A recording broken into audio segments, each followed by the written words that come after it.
शांति। बाबा good morning. आज बाबा के 6 जुलाई 2024 के महावाक्य हैं। बाबा ने सार में कहा, मीठे बच्चे, बाप की याद से बुद्धि स्वच्छ बनती है, दिव्य गुण आते हैं। इसलिए एकांत में बैठ अपने आप से पूछो कि दैवी गुण कितने आए हैं। बाबा ने प्रश्न पूछा, सबसे बड़ा आसुरी अवगुण कौन सा है जो बच्चों में नहीं होना चाहिए? तो बाबा ने उत्तर में कहा, सबसे बड़ा आसुरी अवगुण है किसी से रफ डफ बात करना। गीत में सुना ना, मीठी बानी बोल रे मनवा। तो सबसे बड़ा अवगुण पूछ रहे हैं बाबा क्या है? तो सबसे बड़ा आसुरी अवगुण है किसी से रफ डफ बात करना या कटु वचन बोलना, कड़वे बोल बोलना, दुख देने वाले बोल बोलना। इसे ही भूत कहा जाता है। जब कोई में ये भूत प्रवेश करते हैं तो बहुत नुकसान कर देते हैं, इसलिए उनसे किनारा कर लेना चाहिए। जितना हो सके अभ्यास करो। फिर बाबा ने कहा, अब घर जाना है, फिर नई राजधानी में आना है। इस दुनिया में सब कुछ देखते हुए कुछ भी दिखाई ना दे। ओम शांति। बाप बैठ बच्चों को समझाते हैं, जाना तो है शरीर छोड़कर, इस दुनिया को भी भूल जाना है। ये भी एक अभ्यास है। जब कोई शरीर में खिटपिट होती है तो शरीर को भी कोशिश कर भूलना होता है, तो दुनिया को भी भूलना होता है। भूलने का अभ्यास रहता है सुबह को। भूलने का अभ्यास रहता है सुबह को। बस अब घर जाना है, अब वापस घर जाना है, ये ज्ञान तो बच्चों को मिला है। सारी दुनिया को छोड़ अब घर जाना है। जास्ती ज्ञान की तो दरकार नहीं रहती है। कोशिश कर उसी धुन में रहना है। किस धुन में रहना है? अब घर जाना है। भले शरीर को कितनी भी तकलीफ होती है, बच्चों को समझाया जाता है कैसे अभ्यास करो, जैसे कि तुम हो ही नहीं। ये भी अच्छा अभ्यास है। बाकी थोड़ा समय है, जाना है घर। फिर बाप की मदद है या इनकी अपनी मदद है? मदद मिलती ज़रूर है और पुरुषार्थ भी करना होता है। ये जो कुछ देखने में आता है वो है ही नहीं, विनाशी है ना, इसलिए है ही नहीं। अब घर जाना है, वहाँ से फिर अपनी राजधानी में आना है। पिछाड़ी में ये 2 बातें जाकर रहती है, जाना है फिर आना है। देखा जाता है इस याद में रहने से शरीर के रोग जो तंग करते हैं वो भी ऑटोमेटिकली ठंडे हो जाते हैं। वो खुशी रह जाती है। खुशी जैसी खुराक नहीं है, इसलिए बच्चों को भी ये समझाना पड़ता है। बच्चे, अब घर जाना है, स्वीट होम में चलना है, इस पुरानी दुनिया को भूल जाना है। इसको कहा जाता है याद की यात्रा। अभी ही बच्चों को मालूम पड़ता है। बाप कल्प कल्प आते हैं, यही सुनाते हैं, कल्प बाद फिर मिलेंगे। बाबा कहते हैं, हे बच्चे, अभी तुम जो सुनते हो फिर कल्प बाद भी यही सुनेंगे। ये तो बच्चे जानते हैं। बाप कहते हैं, हम कल्प कल्प आकर बच्चों को मार्ग बताता हूँ। मार्ग पर चलना तो बच्चों का काम है ना। बाबा तो रास्ता दिखाएंगे ना, चलना तो हम बच्चों को ही है ना। बाप आकर मार्ग बताते हैं, साथ में ले जाते हैं। फिर बाबा ने कहा, सिर्फ मार्ग नहीं बताते लेकिन साथ में भी ले जाते हैं। ये भी समझाया जाता है, ये जो चित्र आदि है ना, पिछाड़ी में कुछ भी काम नहीं आते हैं।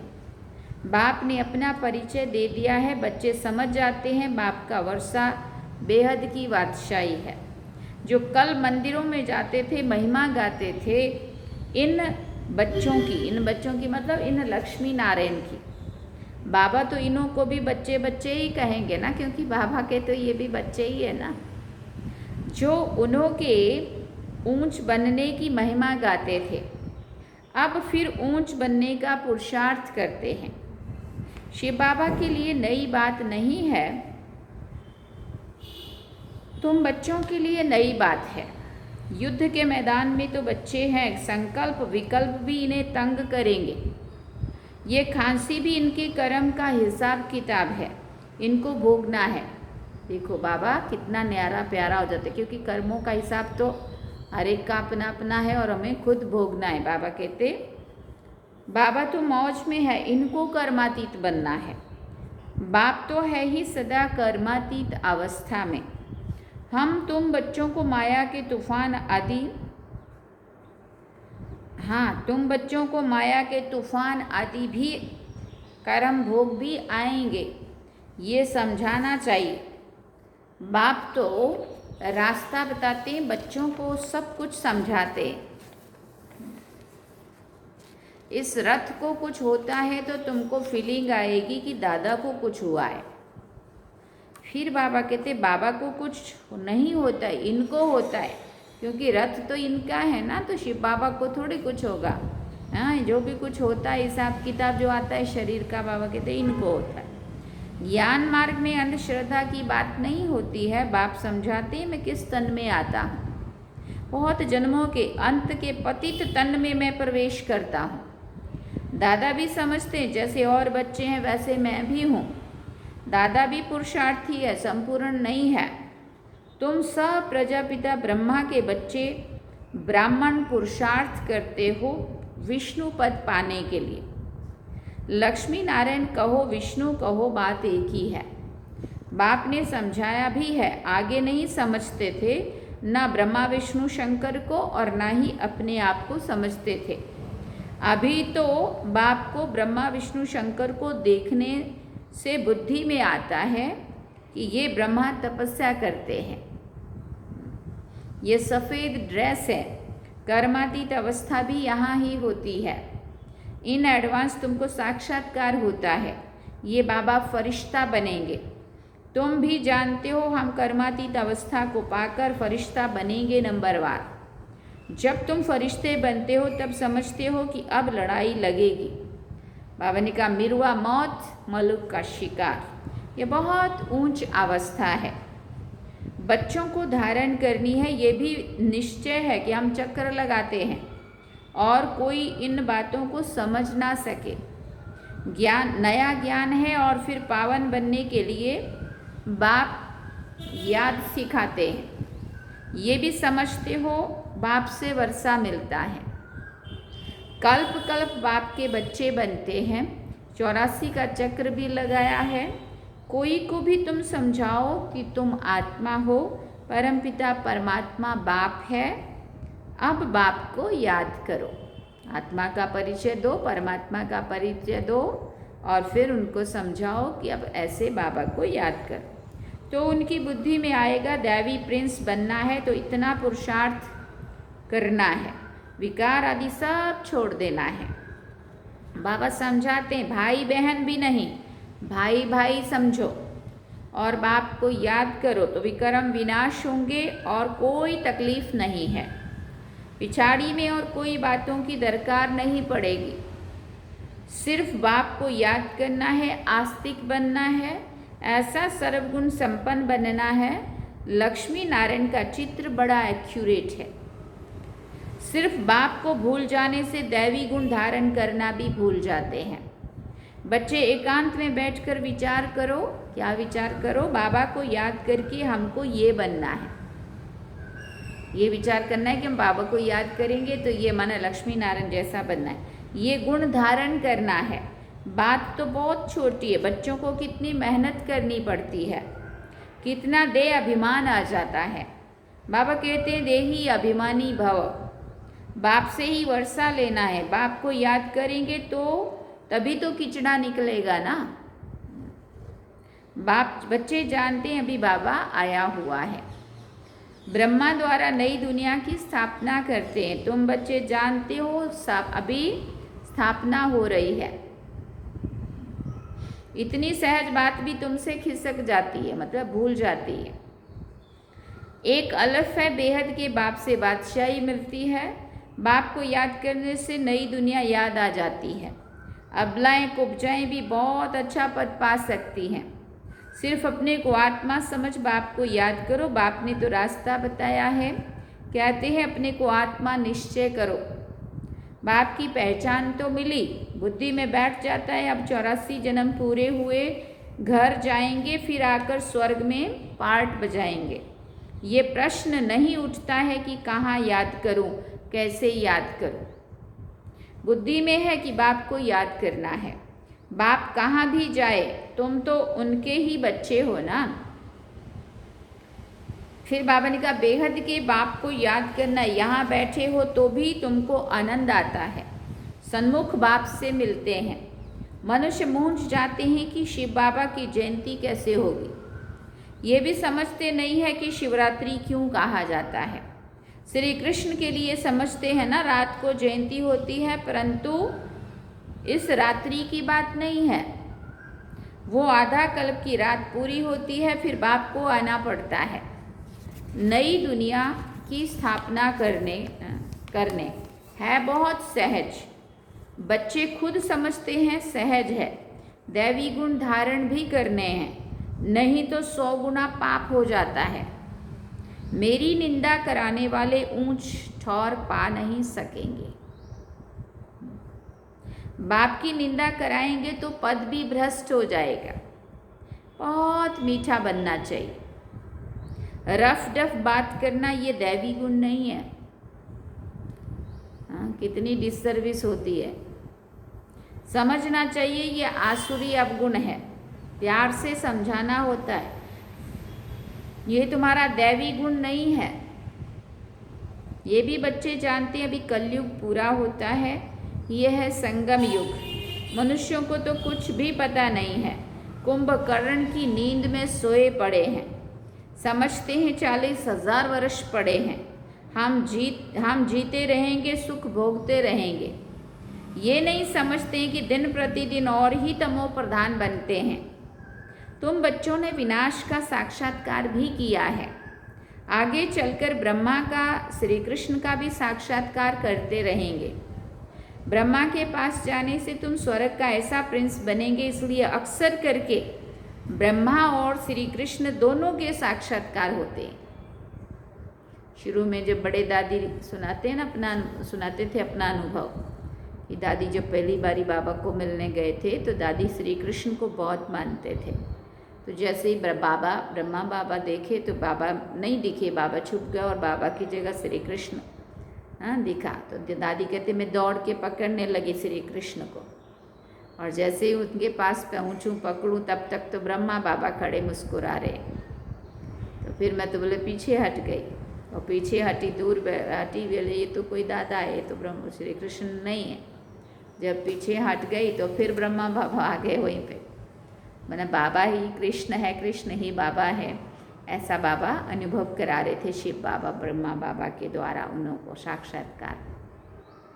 बाद में फिर 2-3 बार ऐसा हुआ, फिर दादी मूंझ गए। दादी कहते मैंने सोचा भी ये क्या हो रहा है। फिर बाबा ने मुस्कुराते हुए शिव बाबा ने ब्रह्मा बाबा के द्वारा बोला, बच्ची तू जिसको मानती है वही इनके द्वारा तुम्हें मिलेगा, है ना। तो वही ये है करके उसके बाद फिर दादी बाबा के बने। तो बाबा कहते ऐसे साक्षात्कार कराता हूँ। ब्रह्मा और श्री कृष्ण दोनों के साक्षात्कार होते हैं। कोई को विष्णु का भी होता है, परंतु उनसे इतना समझ नहीं सकेंगे। नारायण का होने से समझ सकते हैं। हम यहाँ हम जाते ही हैं देवता बनने के लिए। तो अभी तुम सृष्टि के आदि मध्य अंत का पाठ पढ़ते हो। पाठ पढ़ाया जाता है याद के लिए। पाठ आत्मा पढ़ती है, देह का भान उतर जाता है। आत्मा ही सब कुछ करती है। अच्छे व बुरे संस्कार आत्मा में ही होते हैं। तुम मीठे मीठे बच्चे 5000 वर्ष के बाद आकर मिले हो। तुम वही हो कल पहले वाले। फीचर्स भी वही है। 5000 वर्ष पहले भी तुम ही थे। तुम ही कहते हो 5000 वर्ष के बाद आप आकर आप भी वही आकर मिले हो, जो हमको मनुष्य से देवता बना रहे हो। हमें भी तो निश्चय हुआ है ना बाबा के ऊपर। हम देवता थे फिर आसुर बन पड़े हैं, देवताओं के गुण गाते आए, अपने अवगुण वर्णन करते आए। अब फिर देवता बनना है क्योंकि दैवी दुनिया में जाना है। तो अब अच्छी रीति पुरुषार्थ कर ऊंच पद पाओ। टीचर तो सबको कहेंगे ना पढ़ो, अच्छी मार्क्स से में पास हो तो हमारा भी नाम बाला और तुम्हारा भी नाम बाला होगा। ऐसे बहुत हैं बाबा, ऐसे बहुत कहते हैं बाबा आपके पास आने से कुछ निकलता ही नहीं है, सब भूल जाते हैं। मैंने बाबा हम आपको कुछ सुनाने आना चाहते हैं, बाबा के सामने जाते हैं तो सब कुछ भूल जाते हैं, आने से ही चुप हो जाएंगे। ये दुनिया जैसे कि ख़त्म हुई पड़ी है, फिर तुम आएंगे नई दुनिया में, तो वो तो बड़ी शोभनिक नई दुनिया होगी। कोई शांति धाम में विश्राम पाते हैं, कोई को विश्राम नहीं मिलता है, ऑल राउंड पार्ट है, परंतु तमो प्रधान दुख से छूट जाते हैं, वहाँ शांति सुख सब मिल जाता है। तो ऐसे अच्छी रीति पुरुषार्थ करना चाहिए, ऐसे नहीं कि जो नसीब में होगा, नहीं, पुरुषार्थ करना चाहिए। समझा जाता है कि राजधानी स्थापन हो रही है, हम श्रीमत पर अपने लिए राजधानी स्थापन कर रहे हैं। बाबा जो श्रीमत देने वाला है वो खुद राजा आदि नहीं बना है, उनकी श्रीमत से हम ये बनते हैं। नई बात है ना, कभी कोई ने तो ना तो सुनी ना देखी, अभी तुम बच्चे समझते हो हम श्रीमत पर वैकुंठ की बादशाही स्थापन करते हैं। हमने अनगिनत बार राजाई स्थापन की, करते और गंवाते हैं, ये चक्र फिरता ही रहता है। पादरी लोग जब चक्कर लगाने निकलते हैं तो और कोई को देखना भी पसंद नहीं करते, किधर भी उनका ध्यान नहीं होता, यहाँ वहाँ, फिर क्राइस्ट की ही याद में रहते हैं, हाथ में माला लेके और एक की याद में रहते हैं, शांति में चक्कर लगाते हैं। समझ है ना, क्राइस्ट की याद में कितना रहते हैं। ज़रूर क्राइस्ट का साक्षात्कार हुआ होगा। सब पादरी ऐसे थोड़ी होते, कोटों में कोई, तुम्हारे में भी नंबरवार हैं, कोटों में कोई ऐसी याद में रहते होंगे। ट्राई करके देखो और कोई को नहीं देखो, बाप को याद करते सुदर्शन चक्र फिराते रहो, तुमको अथाह खुशी होगी। श्रेष्ठाचारी देवताओं को कहा जाता है, मनुष्यों को भ्रष्टाचारी कहा जाता है। इस समय तो देवता कोई भी है नहीं। फिर बाबा ने कहा आधा कल्प दिन आधा कल्प रात, ये भारत की ही बात है। बाप कहते हैं मैं आकर सबकी सदगति करता हूँ, बाकी जो और धर्म वाले हैं वो अपने अपने समय पर अपने धर्म की आकर स्थापना करते हैं, सब आकर ये मंत्र ले जाते हैं। बाप को याद करना है, जो याद करेंगे वो अपने धर्म में ऊंच पद पाएंगे। तुम बच्चों को पुरुषार्थ करके रूहानी म्यूजियम अथवा कॉलेज खोलने चाहिए। लिख दो विश्व की अथवा स्वर्ग की राजाई सेकंड में कैसे मिल सकती है, आकर समझो। बाप को याद करो तो वैकुंठ की बादशाही मिलेगी। अच्छा, मीठे मीठे सिकिल दे बच्चों प्रति माता पिता बाप दादा का याद प्यार और गुड मॉर्निंग। रूहानी बाप की रूहानी बच्चों को नमस्ते। हम रूहानी बच्चों की रूहानी माता पिता बाप दादा को दिल व जान से व प्रेम से याद प्यार, गुड मॉर्निंग, नमस्ते, थैंक यू बाबा, शुक्रिया बाबा। धारणा के लिए मुख्य सार है, पहला पॉइंट, चलते फिरते एक बाप की याद रहे और कुछ देखते हुए भी दिखाई ना दे, ऐसा अभ्यास करना है।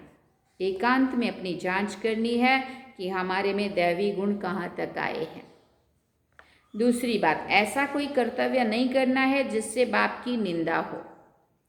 दैवी गुण धारण करने हैं, बुद्धि में रहे अभी घर जाना है, फिर अपनी राजधानी में आना है।